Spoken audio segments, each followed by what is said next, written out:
Այս դատավճիռը կարելի ասել ֆաշիստական դատավճիռ էր, այս կազմն էլ հենց ֆաշիստական կազմ է, այս էլ որ երրորդ գործն է, որ իրենք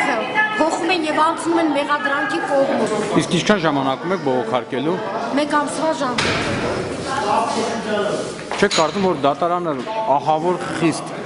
դատավճիռ կայացրեց։ Իհարկե դատարանը ես ասում եմ, սա մի այնպիսի դաժան դատավճիռ էր, մի այնպիսի դաժան դատավճիռ, որ ես չեմ պատկերացնում նման իրավիճակ լինի,